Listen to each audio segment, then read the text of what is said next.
अगर गोबर की सड़ी खाद नहीं लेते हैं तो उसका तरीका भी आगे चल करके हम आपको बता देंगे। तो इसको डाल दिए और उसके बाद आप मेड़ बना दिए। अब जब खाद पहले डाले थे तो जब मेड़ बनाएंगे तो मिट्टी ऐसे पलटेगी। हाँ, तो मेड़ में ही मेड़ खाद में पूरी आ आपकी जाएगी। खाद चली जाएगी।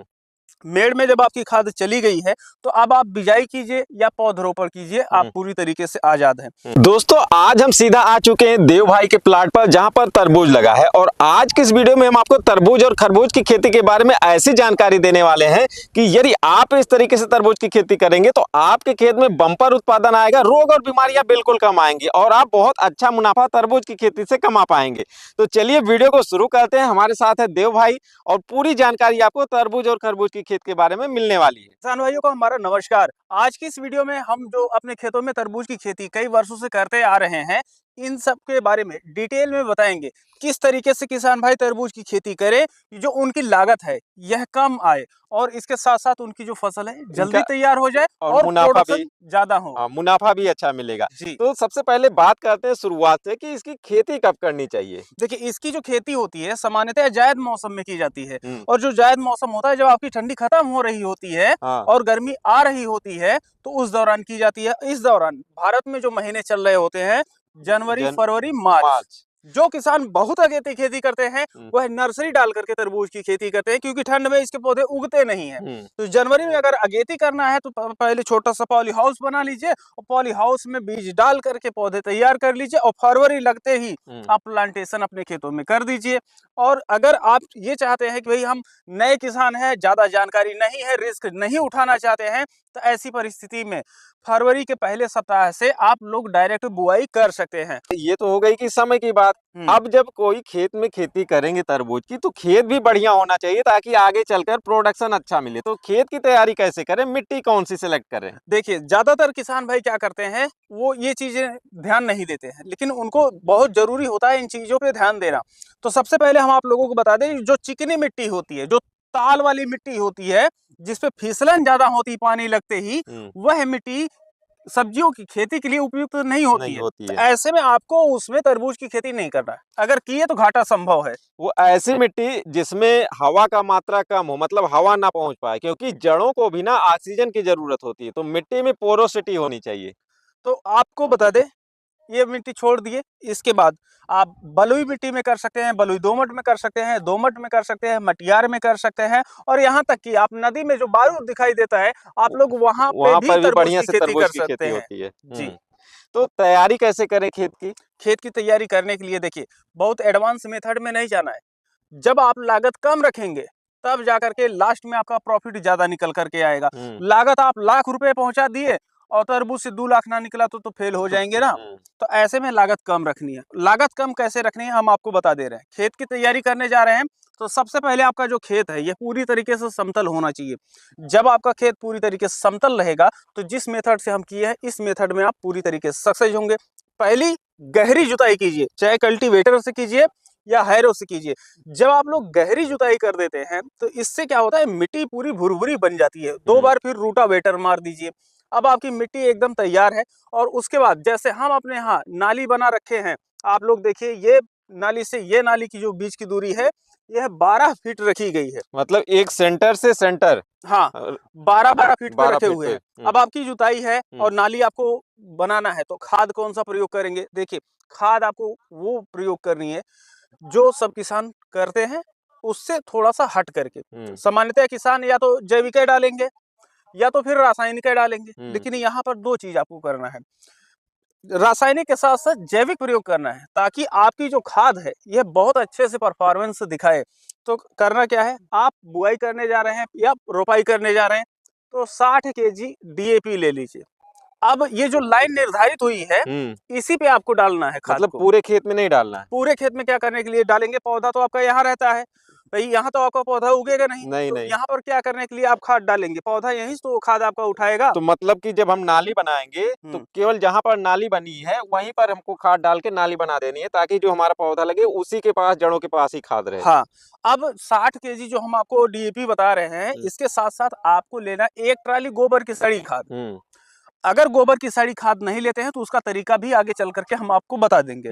तो इसको डाल दिए और उसके बाद आप मेड़ बना दिए। अब जब खाद पहले डाले थे तो जब मेड़ बनाएंगे तो मिट्टी ऐसे पलटेगी, हाँ, तो मेड़ में ही मेड़ खाद में पूरी आ आपकी जाएगी। खाद चली जाएगी। मेड़ में जब आपकी खाद चली गई है तो अब आप बिजाई कीजिए या पौधरोपण कीजिए, आप पूरी तरीके से आजाद हैं। हम यहाँ पर क्या किए हैं कि एक बार इधर से दिखाइए, हम यहाँ पर एक नाली बनाए तो उसमें हम पानी लगा दिए। अब पानी लगाने के पश्चात ये देखिए यहाँ पर ये पता चल रहा है कि यहाँ तक पानी यहीं आया तक हुआ है। पानी आया था, मतलब पूरा केवल पानी वहां तक पहुंच गया है, वहां तक पहुंच गया। उसके बाद तो छोड़ हमें दिए। पता है कि अगली बार जब हम सिंचाई करेंगे तो यहाँ तक पानी आएगा। पानी आएगा। अब मिट्टी जो होती है यहाँ से सोख लेती है नमी, और यहाँ की मिट्टी अब हमेशा रहेगी भुरभुरा, और जो जड़ें होती हैं पौधे की भुरभुरी मिट्टी में अच्छी तरीके से चलती हैं। तो इसके ऊपर हम बुआई करा दिए। अच्छा, यहाँ पर मतलब करीब 4 से 5 इंच के ऊपर में हाँ, एक लेवल, क्योंकि जब पानी की सिंचाई हुई है तो लेवल भी पता चल गया कि हाँ हमेशा यही पर लेवल रहेगा। हाँ, तो ऐसा भी नहीं होगा कि बुआई के बाद पता चले कहीं कम पानी मिले कहीं ज्यादा, वाटर लेवल आपका बन जाता है। तो यहाँ पर अब बुआई हो गई है। अब जब भी पानी की आवश्यकता होगी हम चलाएंगे तो यहाँ तक पानी आएगा, इधर मिट्टी भुरभुरी रहेगी, पौधा अच्छे से चलेगा। लाइन से लाइन की दूरी तो आपको बता दिए कि 12 फीट है। पौधे से जो पौधे की दूरी होती है 1 फीट से लेकर के 1.25 फीट रखना है। 1 एकड़ में जो बीज लगती है यह तकरीबन 250 ग्राम से लेकर के 300 ग्राम तक लगती है। जो किसान सघन करते हैं उनका 300 ग्राम लगेगा, जो किसान सामान्य करते हैं उनका 250 ग्राम बीज अच्छा, लगता है। जैसे सघन का मतलब अगर खेत थोड़ा सा कमजोर है तो हाँ। थोड़ा दूरी कम कर लीजिए। हाँ। अगर मजबूत खेत है तो इतनी दूरी रखनी होगी, नहीं तो वो आगे चलकर बढ़िया सा जो है ग्रोथ तो ले लेगा लेकिन फल कम बनेंगे। फल कम बनेंगे। तो अब थोड़ा ये बात है कि ये तो हो गया बीज कौन सा ले, क्योंकि ये भी बहुत इंपॉर्टेंट है। अगर देखिए, सही क्वालिटी नहीं सुनते हैं तो फिर आपके क्षेत्र में जो तरबूज चलता है वही बीज आपको लेनी है। लेकिन हम आप लोगों को बता दें कि पूरे भारत में ये जो ब्लैक आइस बॉक्स साइज आती है जो लगभग अंडाकार लिए हुए रहता है, यह सबसे ज्यादा उत्पादन में लिया जाता है। इस वैरायटी को हम यहाँ पर लगाए हैं। एक हमारा है विन सीड का विल्बर 155, अच्छा। और दूसरा जो हम वैरायटी अपने खेत में लगाए हैं ये इंडोमैक्स का लगाए हुए हैं, जो कि महाराजा ब्लैक के नाम से आता है। ये जो तरबूज दोनों हैं यह 3 से 5 केजी 6 केजी तक के तरबूज होते हैं। अच्छा। ट्रांसपोर्ट के लिए अच्छे हैं, और इसमें जो रस चूसक कीट होते हैं यह ना के बराबर लगते हैं। अच्छा, उससे सहनशील वैरायटी है। हाँ, सहनशील है। तो ये दोनों वैरायटी हम लगाए हैं। ये वैरायटी लगभग 55 से 60 दिन में तैयार हो जाती है। 28 से 30 दिन में इसमें फूल देखने को मिल जाते हैं। अच्छा अच्छा। उसके बाद आपका पौधा विकास करता रहेगा, फूल फल लगते रहते हैं। इस तरीके से चलता तो है। मान लीजिए सीड का चुनाव हो गया, बुआई हो गई। हाँ। अब कौन कौन सी बातों का ध्यान रखना है, क्योंकि कम समय की फसल है। हाँ। तो एक हमको पहले से टारगेट बनाकर चलना है। जैसे बुआई कर दिए तब सोचने का मतलब नहीं, पहले से हमको पता है कि हमको आगे 10 दिन में आगे क्या करना। तो देखिए, उसकी पहली देखभाल खाद कैसे तो एक करनी है? आपकी हो गई, उसके बाद आपका पौधा इस तरीके से निकल आ गया। तो ये जो 2 पत्ती निकलती है इसे अंकुरण वाली पत्ती बोलते हैं। यहीं से पौधा जो है अच्छे से विकास करना शुरू करता है। जैसे ये निकलेगा तो इसमें होता ये है कि जो लाल कद्दू कीट होता है, रेड पंपकिन बीटल हाँ, उड़ता है लाल लाल, वो आ जाएगा और इन पत्तियों को खा जाएगा। इन पत्तियों को खा जाएगा तो विकास जो है वो तुरंत रुक जाएगा, क्योंकि यहाँ पर इसका सारा पावर भरी पड़ी रहती है। अब उसके बाद अगर ये खा गया तो बीच में जो निकल रहा है वो बड़ा टाइम लेगा निकलने में। तो इससे खाने से बचाने के लिए हम 2 तरीके प्रयोग करते हैं, लेकिन जो सबसे अच्छा तरीका आप बता रहे हैं, एक तो होता है स्प्रे का, इमिडाक्लोप्रिड जो आता है 17.8%, इसी में उसे 1 ml पर लीटर मिला करके स्प्रे कर सकते हैं। लेकिन स्प्रे 1 से 2 दिन या 3 दिन रिजल्ट देता है, उससे ज्यादा रिजल्ट देता नहीं है। और फिर इतने छोटे में उतनी दवा आपका महंगा भी जाएगा, पूरी बेकार भी हो जाएगी दवा भी। तो हम लोग जो तरीका अपनाते हैं उस तरीके में क्लोरोफाइरिफास पाउडर वाला ले लेते हैं, 0.5% में आता है। 1 किलो ले लीजिए और 1 किलो चूल्हे की राख उसको अच्छे से मसल दीजिए, बारीक हो जाएगी, छान लीजिए और उसमें मिक्स कर दीजिए और मच्छरदानी ले लीजिए। मच्छरदानी में उसको डालिए और जब सुबह शीत पड़ी होती है ना पौधे पे, तब आपको ले जाकर के हल्का सा इसे झटका दे देंगे तो राख के साथ वो आ जाएगा। ध्यान रखिए, बहुत ज्यादा मत झाड़ दीजिए कि जो पत्ती है उस सूर्य की रोशनी है ना उस तक पहुंचे। लगभग 10 से 15% पत्ती ढकानी चाहिए, इससे ज्यादा की आवश्यकता नहीं होती है। और उसके बाद आपका जो एक ही बार करने पे आपका पौधा बढ़ जाता है, और जब पौधा 2-4 पत्ती आ जाती है तो ये सब कीट नहीं लगते हैं। हम्म। वो सिर्फ अंकुरण की पत्तियों को ही खाते हैं, इसके बाद में जो पत्ती आएगी उसको नहीं खाएंगे। उसको नहीं खाएंगे। तो ये चीज हो गई है। हम्म। अब इसके बाद आपका देखभाल शुरू हो जाती है। हम्म। ठीक है, आपको हमेशा नमी बना के रखना है, हम्म। क्योंकि अगर नमी की कमी पड़ी तो ऐसे में जो तरबूज के साइज होते हैं ना, ये सही नहीं बनते हैं। अच्छा अच्छा। हाँ, तो आपको हमेशा नमी बना करके रखना है ताकि आपका पौधा लगातार विकास करता रहे और फल भी आते रहे। अब जब ये लगभग 30 दिन के आसपास होता है तो इसमें फूल आना शुरू हो जाते हैं। जब फूल फल लगना शुरू हुए तब आपको देनी है दूसरी खाद। और दूसरी खाद में आपको प्रयोग करना है आपका सिंगल सुपर फास्फेट लगभग 60 केजी, यूरिया आपका 25 केजी, पोटास आपका 25 केजी, और जो सूक्ष्म पोषक तत्व होते हैं कैल्शियम और बोरान और आयरन, जिंक, मैग्नीशियम वगैरह सबको मिक्स करके यहीं पर डाल देना है किनारे, और पानी लगा देना है। अच्छा, जैसे यहाँ पर बुआई हुई है, उस किनारे पर भी, दोनों किनारों पर बुआई हुई है। हाँ। पौधा ग्रोथ लेता रहेगा। हाँ। तो पौधा भी तो इसी नाली में जाएगा। नहीं, पौधा उस नाली में नहीं जाएगा। जब ये पौधा ग्रो करने लगेगा तो इस लतेदार है, जिधर घुमाएंगे घूम जाएगा। तो हम लोग जब जानते हैं कि अब घूमने लायक हो गया है, टूटेगा नहीं, तो इसको हल्का अच्छा, सा इसको घुमा के अंदर की साइड में कर देंगे। हाँ। और फिर जो बीच का है इस नाली को खाली रखेंगे। हाँ, एक चीज हम आपको बता देना चाहते हैं, इस विधि में कई बार किसान कंफ्यूज हो जाते हैं और क्या करते हैं कि जैसे हम बोले कि नाली के दोनों तरफ बुआई कर दीजिए, तो वो क्या करते हैं, ये बाहर वाली की तरफ बुआई कर देते हैं यहाँ पर। अच्छा। तो अगर यहाँ पर बुआई कर दिए तो खाद पानी दवा कैसे देंगे आप? हाँ। नमी नहीं रहेगी, पौधा चलबे नहीं करेगा। तो नाली के अंदर दोनों तरफ इसी तरीके से आपको बुआई करनी है। और ध्यान रखें, सिर्फ सिंचाई नाली की होगी, इस खेत की नहीं, बीज की नहीं होगी, नहीं तो ढेर सारे खरपतवार बहुत ज्यादा आ जाएंगे। हमेशा इसमें नमी बरकरार रखेंगे तो कोई दिक्कत नहीं होगी। अब जब आप बिजाई करते हैं, पौधरोपण करते हैं, तो उसके बाद इसमें आप पेंडामेथिलीन का अगर स्प्रे कर देंगे तो आपको निराई भी नहीं करनी पड़ेगी, क्योंकि जो पेंडामेथिलीन होता है 30 दिन बहुत अच्छा असर दिखाता है। अच्छा, इस सीड की बुआई कर दिए, उसी के तुरंत बाद पेंडा डाल दे नाली में? तुरंत। अच्छा अच्छा। अब जब पेंडा डाल दिए तो इसके जमाव पे तो नहीं दिक्कत आएगा? नहीं, इसके जमाव पे कोई दिक्कत नहीं है। जो बहुत छोटे बीज होते हैं उन पे दिक्कत होती है। तो जैसे किसान मेथी भाइयों वगैरह का जो होता है, सोवा का है। तो खरपतवार के लिए आप पेंडा भी डाल सकते हैं, जहाँ नमी है पेंडा से भी बचाव हो जाएगी, और यहाँ नमी नहीं है तो यहाँ तो वैसे भी घास नहीं उगेगी। तो इस तरीके से करते हैं। अब दूसरी खाद तो हो गई। हाँ। आगे फिर कौन सी खाद देनी है? आगे जो आपको खाद देनी है, जैसे कई लोगों को खेत ताकतवर होता है तो प्रयोग नहीं करनी पड़ती है, लेकिन अगर प्रयोग करनी पड़ रही, क्योंकि पौधे बता देते हैं कि उनको भी भोजन चाहिए, तो ऐसे में लगभग जब आपका 45 से 50 दिन होने वाला होता है, उस दौरान आपको खाद प्रयोग करनी है। उस दौरान या तो आप DAP प्रयोग कर लीजिए, या तो NPK प्रयोग कर लीजिए, या तो पोटास यूरिया के साथ प्रयोग कर सकते हैं। तो आपका ये खाद कंप्लीट हो जाती है।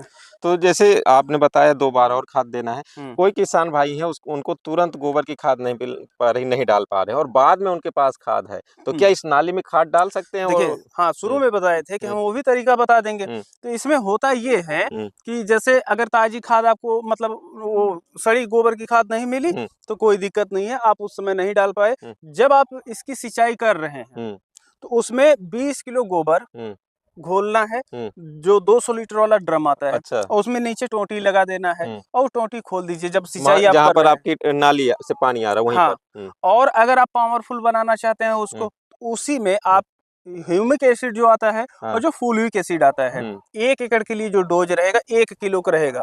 मतलब अगर अलग अलग मिलता है तो आधा किलो फुल्विक एसिड, आधा किलो ह्यूमिक एसिड ले लेना है, उसमें मिक्स कर देना। अच्छा, टोटल जो 1 एकड़ के लिए गोबर लगेगा 80 केजी लगेगा, और 20 लीटर के हिसाब से आपका 4 ड्रम लगते हैं। ठीक है, तो ये सब जानकारी अगर अलग से डिटेल में चाहे तो कहाँ पर जा सकते हैं किसान भाई? ये तो आपने जो बताया है तो बढ़िया है। देखिए, वैसे हम स्मार्ट किसान यूट्यूब चैनल पे एक वीडियो ऑलरेडी लेकर के आए हुए हैं कि इस तरीके से कैसे वह प्रयोग कर सकते हैं। अच्छा, जब आपको ये वाली खाद जो हम बताए हैं गोबर वाली, इस तरीके से तैयार करते हैं, ताजा गोबर प्रयोग करना है, क्योंकि जब ताजे गोबर को आप लिक्विड में कन्वर्ट कर दिए तो उसके बाद ये पौधा तुरंत उठा लेगा। किसी भी प्रकार का दुष्प्रभाव आपके पौधे पे नहीं देखने को मिलेगा, आपका पौधा अच्छी तरीके से चलेगा।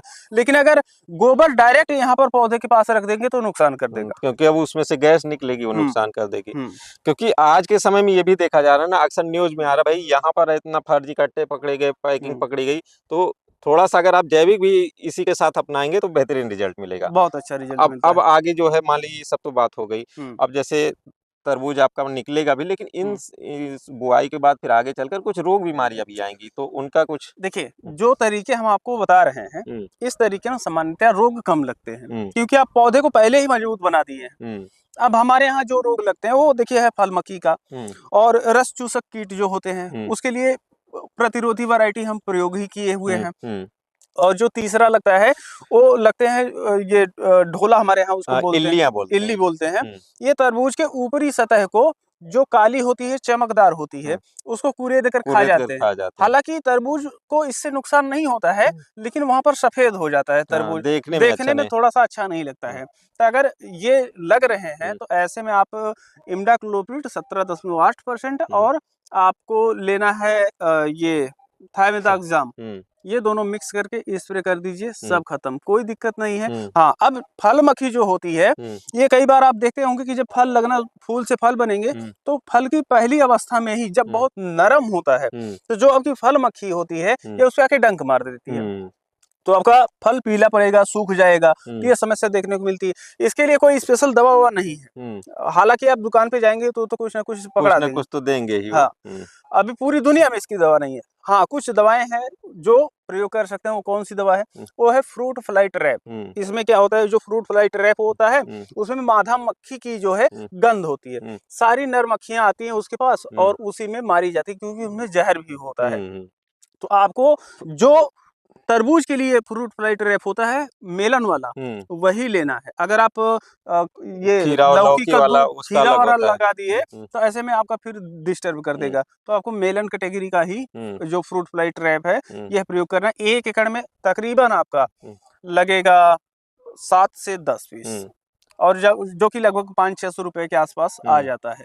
तो ट्रैप जरूर लगा देना चाहिए, तो इससे जो है आपका फ्रूट फ्लाई से जो है बचाव हो जाएगा। तो ये सारी चीज तो हो गई। अब ये बात आती है कि जैसे मान लीजिए कोई किसान अपना जनवरी में लगाए तो अगैती में रेट मिल जाता है, तो कोई फरवरी और मार्च में जो मतलब रिस्क नहीं ले रहे हैं, जिनका खेत बाद में खाली है, तो एक तो ये भी होता है कि तरबूज कम समय की फसल है, पहले वाली बुआई वाली फसल आई खत्म हो गई, बाद वाला भी आपका आया मार्केट में तो भी हो गया। लेकिन इसमें क्या होता है, जब तरबूज मीठा होता है तभी अच्छा भाव मिलता है। तो किसान भाई जब तरबूज की तुड़ाई कर रहे हैं तो क्या उसको कुछ दिन तक रोक कर मार्केट में आगे भी भेज सकते हैं, और कौन सा ऐसा सावधानी रखें कि बढ़िया मीठा तरबूज भी है ताकि मार्केट में रेट अच्छा मिले? देखिए, अगर आप तरबूज लगा रहे हैं, अब आपको पता है कि तरबूज अब तुड़ाई करने के लायक हो गया है, तो उसके लगभग 7-8 दिन पहले सिंचाई एकदम बंद कर दीजिए। बिल्कुल, सिंचाई 8 दिन पहले बंद कर दें। 8 दिन पहले हार्वेस्टिंग करने के सिंचाई बंद कर दीजिए। अब वो पानी नहीं पाएगा, तो ऐसे में वो ज्यादा मीठा होगा और उसके बाद आप मार्केट से भेज सकते हैं। हाँ, तो ये सब चीजें हो गई किसान भाइयों तरबूज की खेती के बारे में। और अगर आप भी तरबूज की खेती कर रहे हैं तो चैनल को सब्सक्राइब कर लीजिए, क्योंकि यहाँ पर जो तरबूज की खेती हुई है ना, कई सालों का अनुभव रहा है, और इस वजह से यहाँ पर जो खेती हुई बेहतरीन रिजल्ट मिलेगा। और आगे आपको हम दिखाते चलेंगे कि किस तरीके से तरबूज यहाँ पर उग रहा है और रोग बीमारियां भी इसमें नहीं आएंगी। तो ये जो तरीका है आप भी अपना सकते हैं और आपकी फसल भी रोग बीमारियों से मुक्त रहेगी। अगर शुरुआत में ही आपने सब कुछ अच्छे से मैनेज कर लिया, रोग और बीमारी नहीं आती, कम अवस्था की फसल है, तो आपका जो फसल है वो तो बढ़िया से ग्रोथ करेगा, प्रोडक्शन भी अच्छा आएगा। लेकिन अगर थोड़ा बहुत आप कमी कर दिए, खाद भी सही से समय पर नहीं दिए, पानी में भी आप बीच बीच में रोक देते हैं, फसल एक बार रुक जाती है तो प्रोडक्शन भी आपका डाउन हो जाता है। और एक बार रोग बीमारी आ गई, खर्चा तो बढ़ेगा ही, फिर दवा डालेंगे सही होगा तब तक तो आपका जो है लेट भी हो जाएगा। तो इन सब की जानकारी भी आपको यहाँ पर मिलती रहेगी, और इस तरीके से अगर आप खेती करेंगे तो बढ़िया आप उत्पादन ले पाएंगे और बढ़िया मुनाफा आपको तरबूज की खेती से मिलेगा। उम्मीद करते हैं हमारे द्वारा दी गई जानकारी आप लोगों को अच्छी लगी होगी। वीडियो अच्छी लगी हो तो लाइक कर देना, दोस्तों में शेयर भी कर देना। मिलते किसी और वीडियो में, तब तक के लिए नमस्कार।